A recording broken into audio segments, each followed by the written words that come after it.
आता हे सर्व खोदून ह्याच्यामध्ये लांबी भरलेली आहे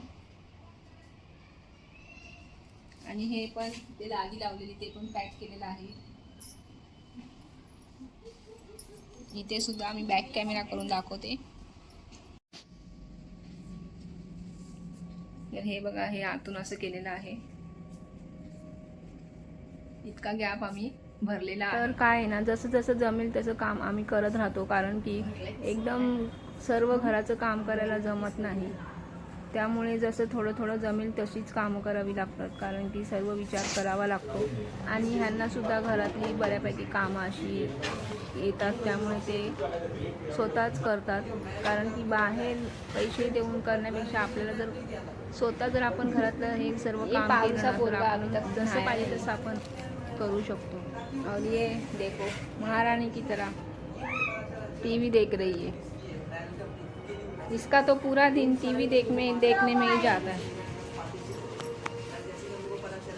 तर कलर करायचा होता म्हणून काही सामान आणायचं होतं, म्हणून तर जायच्या अगोदर मुलाला सांगितले होते की इथे काय करायचं आहे. तर ते भिंत अशी घासायची होती, तर त्याला सांगून चाललेले की मी येईपर्यंत ती भिंत घासून ठेव.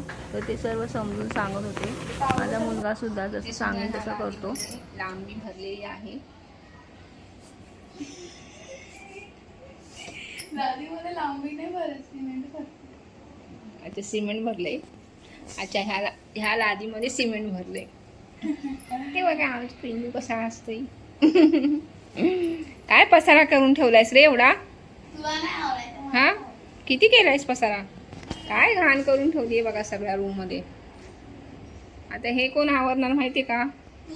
हा हा आमचा पोरगा. नाही, कामाचं पोरग आहे ते, खूप काम करते. चहा बघा आता रात्रीचे वाजलेले आहे, तर 12 वाजलेले आहेत.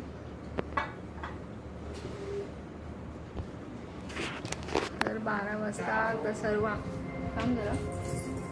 आमचं काम झालेलं आहे. तर आता हा रूम सुद्धा पूर्ण क्लीन झालेला आहे.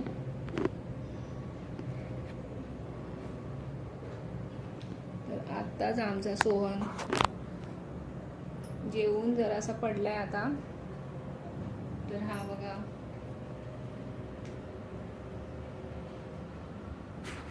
तर बघा हे अशा पद्धतीने काम केलेलं आहे.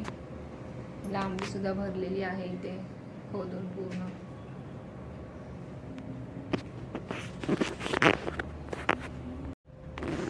तर गाईस, तुम्हाला जर माझे व्हिडिओ आवडत असतील तर व्हिडिओला लाईक करा, चॅनलला सबस्क्राईब करायला विसरू नका. तर भेटूया पुन्हा पुढच्या ब्लॉगमध्ये. तोपर्यंत बाय बाय, गुड नाईट सर्वांना.